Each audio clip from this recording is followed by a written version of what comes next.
Oke, saya mulai aja ya. Bismillahirrahmanirrahim. Assalamualaikum warahmatullahi wabarakatuh.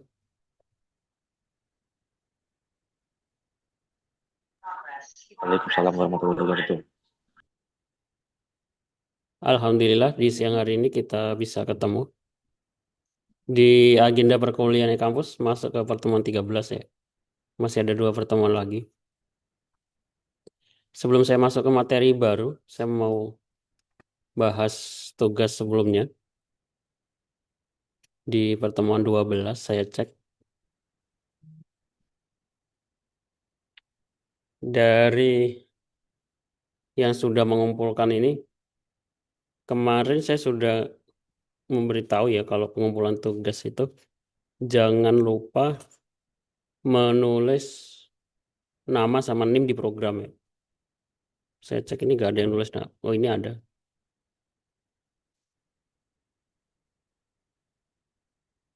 Yang lain ada yang masih belum. Jadi kalau nggak nulis nama sama NIM, ya nilainya berkurang ya. Diingat-ingat nanti juga ketika UAS harus menuliskan nama sama NIM di awal program.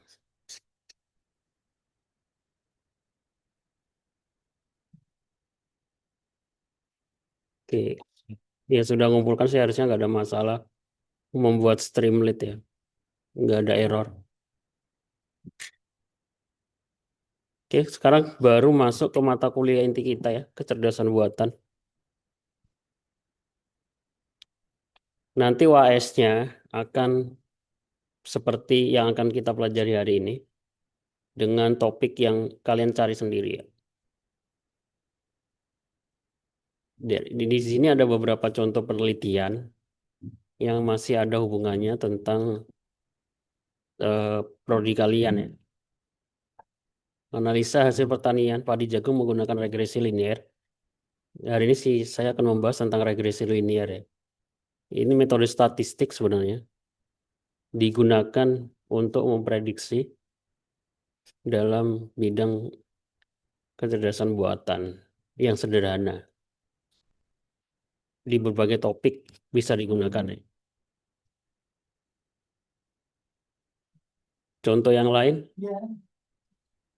sistem prediksi hasil pertanian durian dengan metode regresi linear berganda. Jadi regresi linear itu ada dua tipe ya. Ada single regresi linear, ada regresi linear berganda.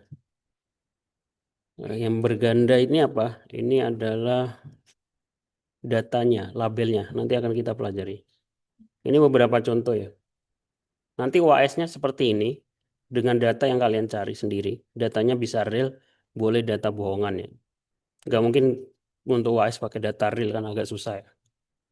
Yang penting bisa mengimplementasikannya aja.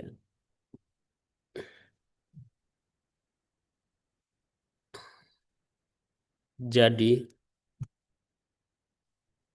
sesuai mata kuliah ya, Artificial Intelligence.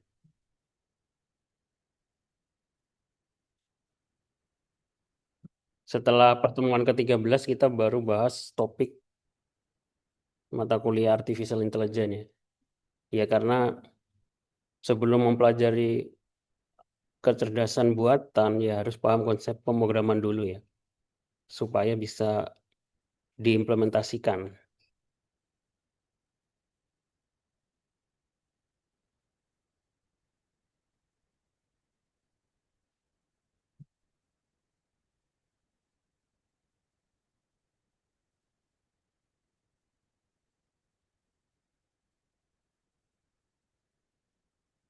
Nah, Artificial Intelligence itu ada banyak topik ya. Artificial Intelligence, kecerdasan buatan itu sangat luas. Jadi kalau digambarkan dalam bentuk lingkaran ini, lingkaran paling besarnya itu Artificial Intelligence. Terus ada bagian yang lebih kecil, lebih fokus, yang namanya machine learning. Nanti saya jelaskan perbedaannya. Yang lebih dalam lagi ada namanya deep learning. Use a artificial neural network to reach accurate conclusion without human intervention. Secara umum seperti ini ya. Dan yang diolah itu ada banyak data. Bisa data teks, data gambar, dan data suara. Kalau ChatGPT itu masuknya mana? ChatGPT itu masuknya machine learning di sini ya. Yang diolah itu teks, memahami teks.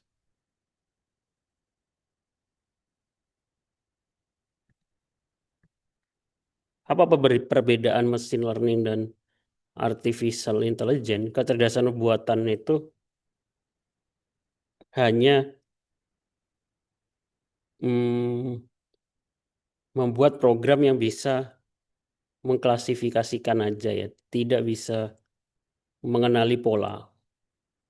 Contohnya kalau kita punya data kucing gitu ya, sama anjing, kecerdasan buatan hanya bisa memprediksi apakah dia bisa membedakan kucing sama anjing sesuai data yang diberikan ya. Seumpama ini ada data kucing, ini data anjing gitu ya, dibedakan. Terus dikasih data, tes input, dia bisa membedakan kalau datanya ini ada dalam pengetahuan sebelumnya gitu ya. Nah, kalau mesin learning, pembelajar mesin, dia mengenali pola gitu ya. Polanya dikenali, bentuk. Kalau contohnya kucing, anjing, itu kan dikenali bentuk telinganya, bentuk wajahnya gitu.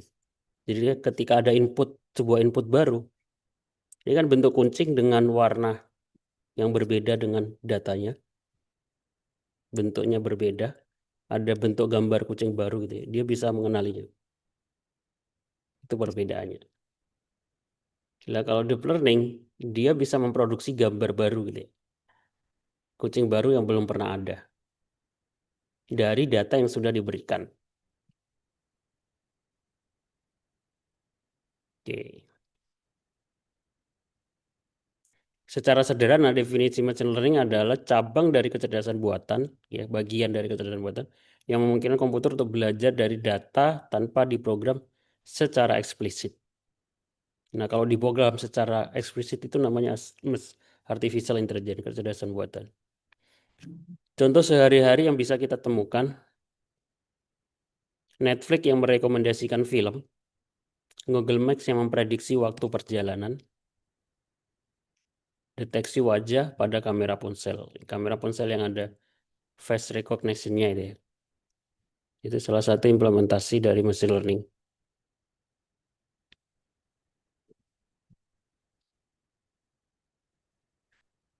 Selanjutnya komponen utama dalam machine learning. Nanti saya akan beberapa kali menyebutkan istilah ya. Jadi harus dipahami dulu istilah-istilah dalam machine learning. Ada istilah data, model, algoritma, sama evaluasi. Kalau evaluasi ini untuk mahasiswa informatika ya, untuk pengujian. Kalau mahasiswa TAP sih saya kira nggak perlu untuk evaluasi, yang penting bisa paham konsepnya aja. Data itu apa? Data adalah kualitas data sangat penting. Data dapat berupa angka, dapat berupa teks, dapat berupa gambar ataupun audio. Model itu apa? Model adalah fungsi matematis yang dilatih menggunakan data untuk memprediksi atau mengambil keputusan. Jadi tujuan kita membuat sistem itu kan untuk pengambilan keputusan ya. Bisa dalam bentuk memprediksi atau saran gitu ya, saran keputusan. Terus algoritma itu apa? Algoritma adalah proses atau aturan mengajarkan model dari data.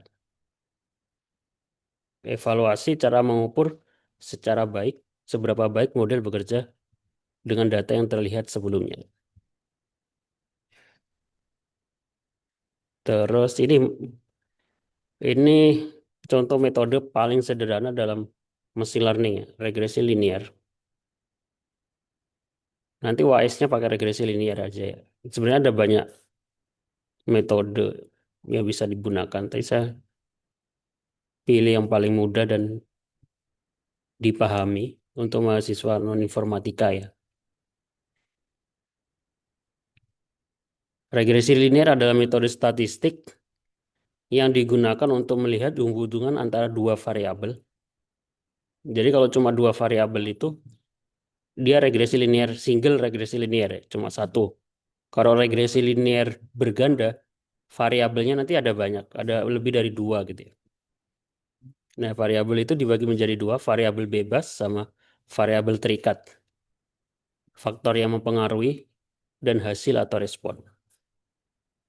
Dalam teknologi hasil pertanian, regresi linear sering digunakan untuk memprediksi kadar air bahan pangan, seperti contoh di penelitian tadi ya, mengetahui pengaruh suhu pengeringan terhadap waktu pengeringan, menganalisa hubungan lama fermentasi dengan kadar alkohol, hubungan jumlah pupuk dan hasil panen. Dan untuk bisa membuat sistem memprediksi ini, yang paling penting adalah harus ada datanya. Datanya itu sebagai pengetahuan. Semakin banyak datanya, programnya semakin pinter ya, kalau istilahnya. Tapi di definisi pinter itu parameternya adalah prediksinya itu semakin akurat ya, akurasi. Nanti ada akurasinya berapa persen kalau ada pengujiannya. Nah, rumus regresi linear itu apa? Rumus regresi linear ini. Y, variabel terikat, sama dengan A, konstanta nilai Y saat X 0, ditambah B, koefisien regresi, X-nya variabel bebas. Oke, kalau baca rumus mungkin agak susah dipahami ya. Jadi langsung nanti melihat contoh saja. Contoh perhitungannya biar mudah. Langsung ke contoh. Ini contoh yang di luar metode, yang contoh di luar THP ya. Prediksi harga rumah dengan regresi linear. Jadi kita akan membuat sebuah program untuk memprediksi harga rumah berdasarkan data yang ada. Datanya cuma dua variabel. Yang pertama adalah luas rumah dan harga. Jika rumahnya 120, harganya 130 juta ya. Jika luas rumahnya 135 meter, harganya 148. Jika luas rumahnya 140, harganya 160 dan seterusnya. Nah, ini nanti disimpan dalam bentuk CSV ya. CSV kan Excel. Contoh datasetnya kalian bisa download di sini. Nah, data ini yang akan kita lola menggunakan Python. Dan perhitungannya nggak perlu manual ya. Di library Python sudah ada. Kita tinggal panggil. Ini rumusnya tadi.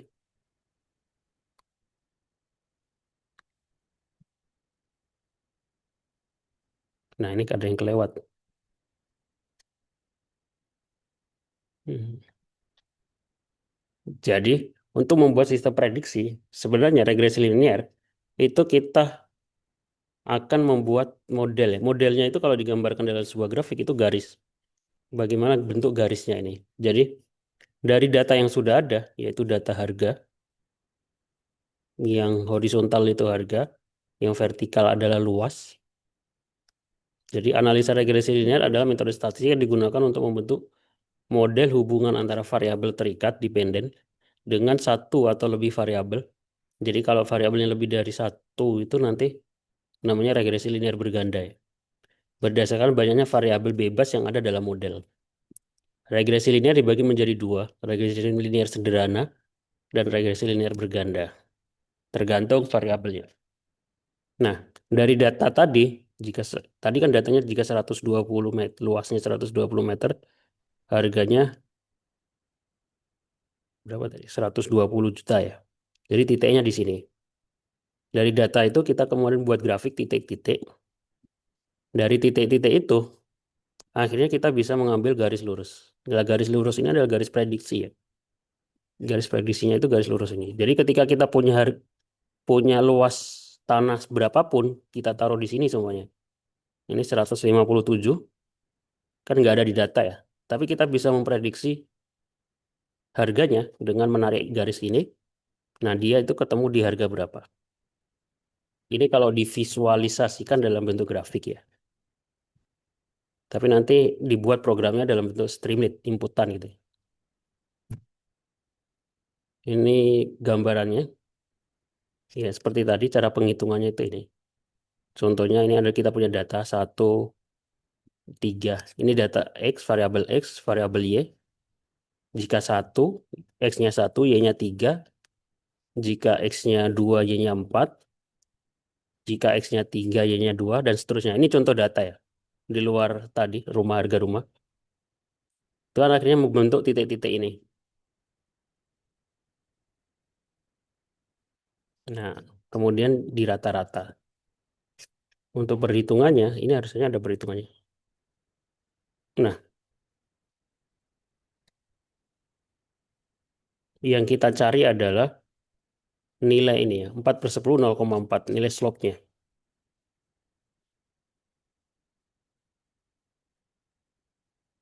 Jadi Y rata-ratanya itu dari MX rata-rata ditambah B-nya. Kita mencari nilai B dari,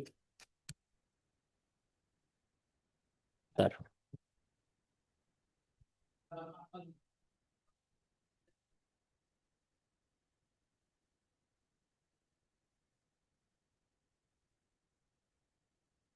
Nah ini garis regresinya, Y 0,4 kali 1, 2, Oke.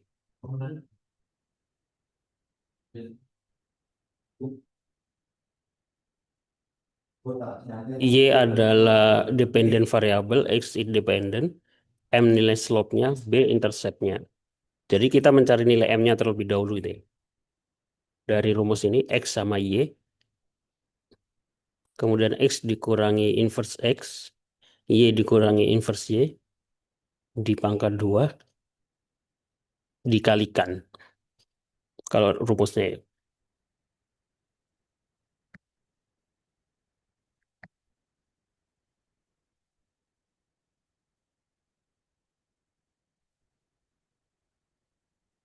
Sesuai rumus untuk mencari M ini.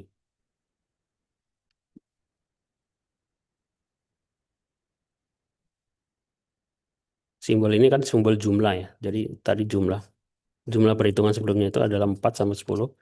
Kita mendapatkan nilai M-nya itu 0,4. Nah, untuk implementasinya di Python, saya sudah ngasih contoh di Google Colab ya. Google Colab itu layanan dari Google untuk menjalankan Python berbasis web. Nggak ada bedanya dengan Visual Studio Code ya. Tapi kalau ini kita secara online, cara menjalankannya seperti ini.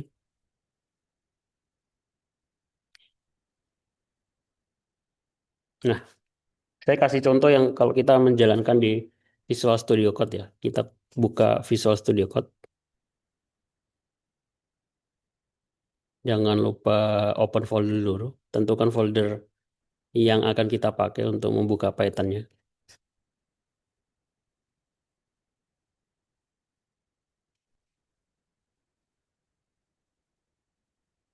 Kemudian kita download dataset harga rumah tadi.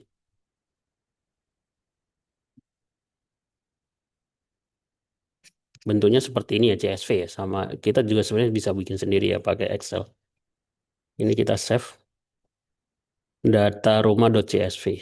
Simpan di folder yang sama dengan lokasi Python-nya ya.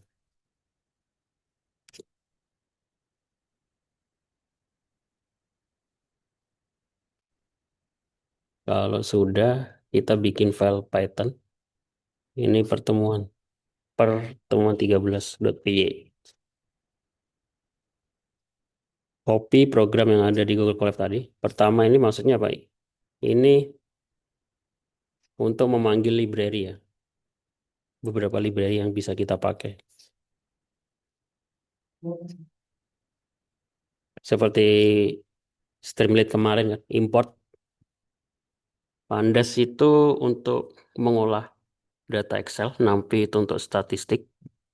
Matplotlib itu untuk menampilkan grafik, Sklearn itu untuk memanggil fungsi library regresi linear. Terus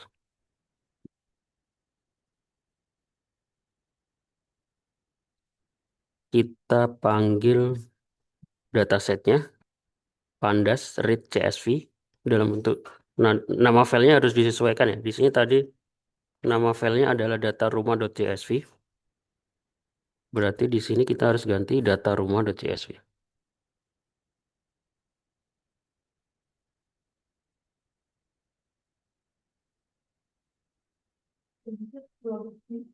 PD read CSV ini membaca file CSV data rumah disimpan dalam variabel df.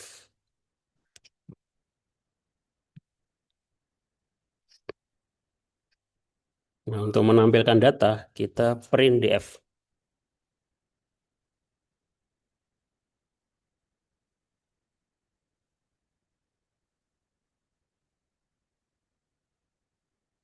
Kalau ini dijalankan,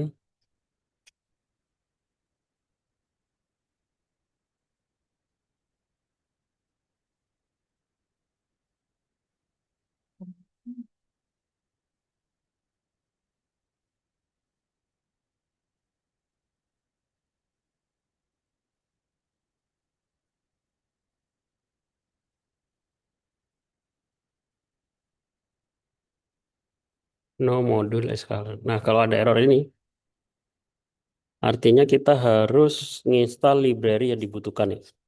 Ya, karena kalau sebelumnya belum pernah pakai Pandas, NumPy, Matplotlib, kita harus install ya. Kalau nggak tahu caranya, kalian bisa cari aja di sini. Cara install Pandas.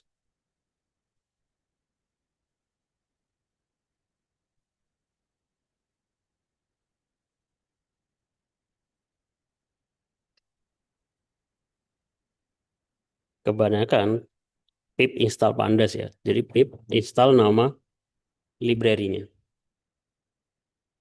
Pip install Escaler. Escaler ini kayaknya berbeda ya.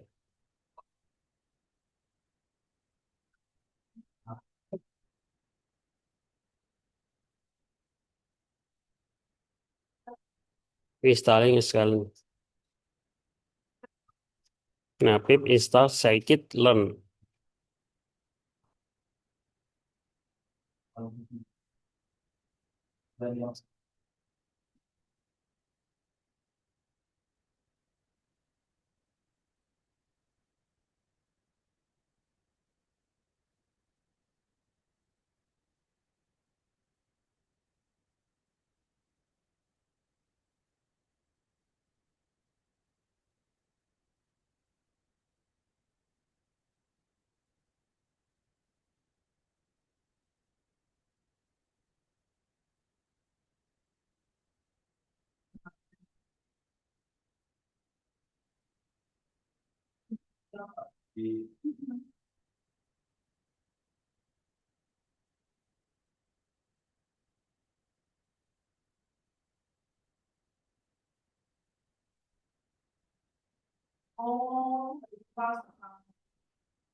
Ini agak loading.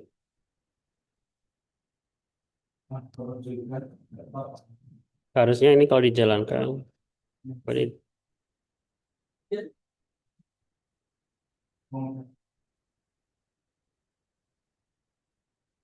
Nah, ini tampil ya. Luas, harga. Kalau sudah visualisasikan menjadi scatter plot. Ini adalah untuk menampilkan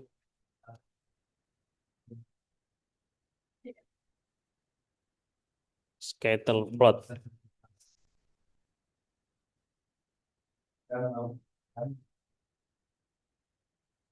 Hmm. Jadi di sini read CSV, X label ini horizontalnya, Y label vertikalnya. Ini untuk menggambar titik-titiknya data yang kita ada. Terus color blue ini bentuknya blue ya. Kalau kita ganti merah, red, ini titik-titiknya berubah menjadi merah. PLT show ini untuk menampilkan ini, memunculkan. Terus kita import regresi linear.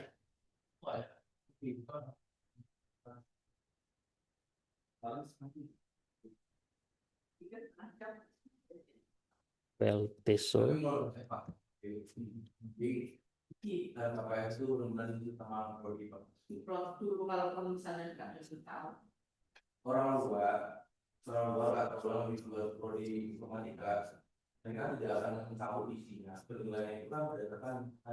Saya copy dulu semuanya.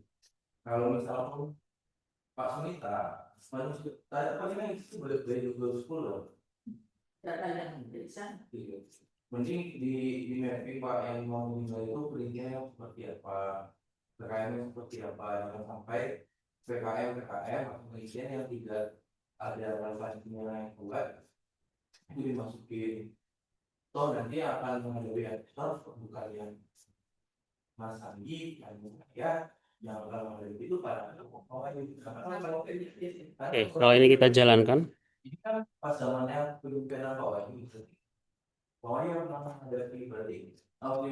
Ini gambar figur pertama.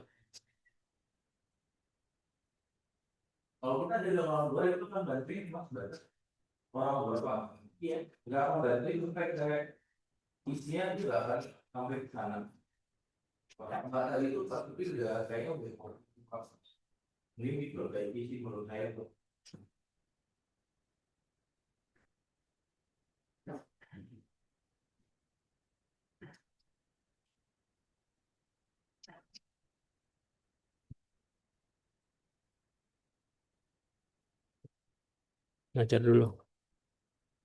Oke. Jadi ini untuk yang baris ke-11 ini, model regresi linear itu kita manggil fungsi regresi linear. Terus ini fungsinya, regresi linear. Kita masukkan luas untuk variabel dependensi, harga. Ini variabel kedua dan variabel pertama. Ini untuk menampilkan labelnya ya. Terus ini warna merah itu garisnya. Ini untuk show menampilkan. Nah, kemudian kita kalau pengen memprediksi sebuah variabel luas baru, 138 harganya berapa, nanti akan ada output hasilnya langsung. Saya buru-buru ya.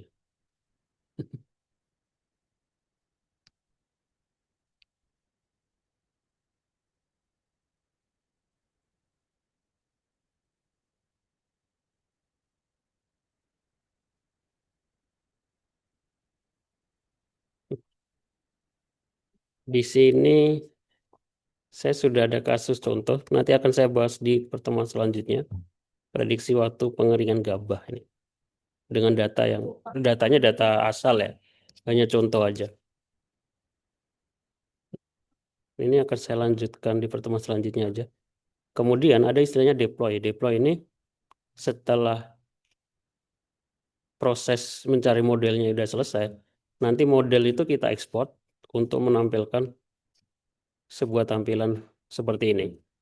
Jadi dengan luas berapapun akan muncul harganya. Oke, mungkin itu untuk pertemuan kali ini itu sudah saja ya. Maksudnya dicoba dulu. Nanti saya lanjutkan di pertemuan selanjutnya. Di pertemuan 14. Oke.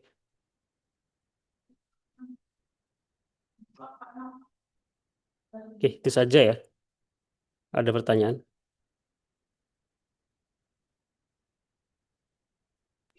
Cukup, Pak. Untuk UAS-nya nanti gambarannya seperti itu. Bikin sebuah sistem untuk memprediksi apa dengan data yang ada. Tiap orang jadi beda-beda. Datanya kan bisa data yang ada hubungannya dengan prodi kalian. Itu saja mungkin. Ini belum selesai, nanti saya lanjutkan lagi di pertemuan selanjutnya. Saya akhiri. Assalamualaikum warahmatullahi wabarakatuh. Waalaikumsalam warahmatullahi wabarakatuh.